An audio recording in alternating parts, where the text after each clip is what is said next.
Hello guys, welcome to the channel. News और update के session में आपका स्वागत है। तो पहली न्यूज़ है ह्यूस्टन टेक्सन की, जो कि एनएफएल की एक टीम है। नेशनल फुटबॉल लीग जो अमेरिका में चलता है उसकी एक टीम है। तो जो ह्यूस्टन टेक्सन है वो एक ऐसी टीम बन गई है, वो पहली ऐसी टीम बन गई है जो उनके गेम सूट्स होंगे वो सेल करेंगे क्रिप्टो में। ऐसा करने वाली ह्यूस्टन टेक्सन पहली ऐसी टीम बन गई है। अभी तक जो गेम्स होते थे, उनके जो गेम सूट्स होते थे, वो जो सेल आउट होते थे वो होते थे डॉलर्स में, बट अब ये जो सेल होगी वो होगी क्रिप्टो में। तो टेक्सास के ही एक लोकल क्रिप्टो फर्म है बिट वॉलेट, उसके साथ इस टीम का करार हुआ है। तो अगली न्यूज़ की बात करें तो अगली न्यूज़ में गूगल ने इन्वेस्ट किए हैं $1.5 बिलियन ब्लॉकचेन बेस्ड कंपनीज में सितंबर 2021 से जून 2022 तक। गूगल के साथ और भी दूसरी कई बड़ी फर्म्स हैं जिन्होंने यहाँ पर इन्वेस्टमेंट की है, जिसमें BlackRock, Morgan Stanley, Samsung, Goldman सैक्स के नाम शामिल हैं। ये जो इन्वेस्टर्स के नाम सामने आए हैं वो ब्लॉक डाटा की एक रिपोर्ट के थ्रू आए हैं। गूगल ने जो $1.5 बिलियन का जो इन्वेस्टमेंट किया है वो मेजरली 4-5 बड़ी कंपनीज में किया है, जिनमें कस्टडी प्लेटफॉर्म है, फायर ब्लॉक है, वेब3 से रिलेटेड गेमिंग कंपनीज हैं, डेपर लैब है, बिटकॉइन इंफ्रास्ट्रक्चर टूल वोल्टेज और venture capital company digital currency group में इन्वेस्टमेंट किया गया है। तो इन चारों में गूगल द्वारा $1.5 बिलियन की इन्वेस्टमेंट किया गया है। दूसरी कंपनीज में भी इन्वेस्टमेंट किया गया है। इस तरह से इन्वेस्टमेंट करने में बड़ी बड़ी कंपनीज की बहुत बड़ी लिस्ट है। बहुत बड़े बड़े नाम, वर्ल्ड की लीडिंग कंपनीज के नाम इस लिस्ट में शामिल हैं। अगली न्यूज़ की बात करें तो BlockFi जो क्रिप्टो लेंडिंग कंपनी है, तो उनके ऊपर नो डाउट SEC ने भी फाइन किया था इसी साल। उसके बावजूद भी वो इंक 5000 की लिस्ट में वो टॉप पर आए हैं। इस लिस्ट में कहा गया है कि करीब 2.5 लाख% रेवेन्यू की ग्रोथ मिली है पिछले 3 सालों में। तो नो डाउट BlockFi बहुत ही ज़्यादा ग्रोथ कर रही है, जिसके थ्रू उनका जो क्रिप्टो इकोसिस्टम है वो भी ग्रोथ कर रहा होगा। तो अगली न्यूज़ की बात करें तो अलग अलग एनालिस्ट से जो रिपोर्ट्स आ रही हैं सोलाना के बारे में, उनका मानना है कि सोलाना में अभी एक मैसिव करेक्शन हो सकता है और ये करेक्शन करीब 75% तक का और हो सकता है। लोगों का मानना है कि क्रैश 75%, 80% ना जाकर कम से कम नहीं तो मिनिमम 50% तो क्रैश हो ही सकता है। तो आपको यहाँ पर थोड़ा सा अवेयर रहने की ज़रूरत है सोलाना को लेकर।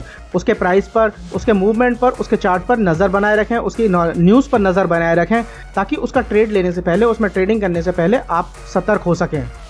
अगली न्यूज़ यहाँ पर बैंक ऑफ चाइना से है। तो बैंक ऑफ चाइना यहाँ नया ECNY स्मार्ट कॉन्ट्रैक्ट लेकर आ रहा है, जिसमें वो एक टेस्ट प्रोग्राम चलाएगा स्कूल एजुकेशन के लिए। इसमें जो प्राइवेट स्कूल्स हैं वो जो एक्स्ट्रा कैरिकुलम करते हैं उसकी जो पेमेंट है वो इस स्मार्ट कॉन्ट्रैक्ट के थ्रू की जाएगी। मान लीजिए अगर आपका बच्चा यहाँ गया है स्कूल में और उसने क्लास अटेंड की है, तो जो आपका पैसा कटेगा वो ECNY के अकाउंट से स्मार्ट कॉन्ट्रैक्ट के थ्रू वो आपका पैसा कटेगा, और अगर नहीं की है ज्वाइन उसने तो वो पैसा नहीं कटेगा।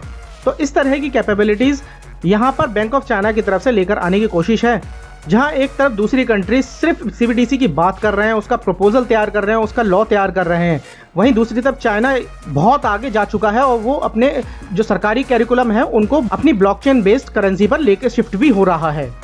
तो अगली न्यूज़ है कॉइनबेस की। कॉइनबेस की तरफ से खबर निकल कर आ रही है कि कॉइनबेस जो है ब्रीफली पाउज लेगा इथीरियम और ERC टोकन के डिपॉजिट और विड्रॉल में, जब इथीरियम का मर्ज होगा।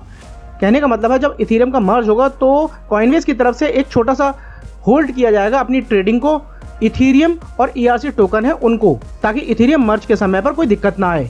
तो अगली न्यूज़ की बात करें तो हुवेई ग्लोबल जो है वो अपनी सारी डेरिवेटिव्स ट्रेडिंग जो है न्यूजीलैंड के अंदर वो बंद कर रहे हैं, और उसकी वजह उन्होंने वहाँ की लोकल जो रेगुलेशंस हैं उनको बताया है, क्योंकि हुवेई ग्लोबल की तरफ से कहा गया है कि वो उनकी जो रेगुलेशंस हैं उनके साथ कंपाइल्स नहीं कर पा रहे हैं, जिसकी वजह से डेरिवेटिव जो ट्रेडिंग है न्यूजीलैंड में सस्पेंड कर दी गई है, बंद कर दी गई है। अगली न्यूज़ की बात करें तो USDT की जो मार्केट कैप है वो $2 बिलियन तक बढ़ गई है टॉर्नेडो कैश के डिबेकल के बाद। मतलब टॉर्नेडो कैश पर जो रिस्ट्रिक्शन लगी है US में, उसके चलते USDT के प्राइस में, USDT के मार्केट कैप में $2 बिलियन की बढ़ोतरी दर्ज की गई है। उसी के विपरीत अगर USDC की बात की जाए तो वहां पर उसकी $1.6 बिलियन कम हुई है, जिसकी मेन वजह बताई जा रही है कि जो टॉर्नेडो कैश में का जो सेंक्शन लगा है उसकी वजह से लोगों ने अपने USDC को USDT में कन्वर्ट कर लिया है। तो गाइज ये थी क्रिप्टो से रिलेटेड कुछ वर्ल्ड वाइड न्यूज़ और अपडेट्स। न्यूज़ और अपडेट का ये सेशन आपको कैसा लगा हमें कमेंट सेक्शन में ज़रूर बताएं, और कोई सजेशन हो तो वो भी ज़रूर शेयर करें। तो आज के वीडियो में इतना ही, मिलते हैं फिर किसी नेक्स्ट वीडियो में। Thank you.